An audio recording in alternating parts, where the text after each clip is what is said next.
ஊடகத்துறையை சார்ந்து இன்னைக்கு ஒரு சோஷியல் ஆக்டிவிட்டி, ஒரு சோஷியல் சார்ந்து இருக்கக்கூடிய ஒரு விழிப்புணர்வை கொண்டு வருதுங்கிறது உள்ளபடியே அது பாராட்டுக்குரியது.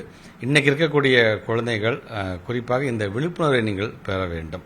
இந்த மராத்தான் அப்படிங்கிறது வெறுமன காலம்பு 21 ஒரு 5 மணிக்கு நாங்கள் சென்னையில் ஆரம்பிச்சிட்டோம் அப்படிங்கிறதோட நின்று இல்லாமல் எதற்காக இந்த நியூஸ் 18 இப்படி ஒரு மெனக்கெடுக்கிறார்கள், இப்படி எதற்கான இந்த விழிப்புணர்வை ஏற்படுத்துகிறார் அப்படிங்கிறத உள்ளபூர்வமாக ஒரு ஆசிரியர்கள்லேருந்து மாணவர்கள்லேருந்து பெற்றவங்க முதற்கொண்டு இதை தயவுசெய்து நீங்கள் உணர வேண்டும். சோறு இருந்தால்தான் சித்திரம் வரைய முடியும். ஸோ நமக்கான சோறாக இருக்கக்கூடிய உடலை நாம் வளர்த்து கொள்ள வேண்டும், நல்ல விதத்தில் வளர்த்து கொள்ள வேண்டும்.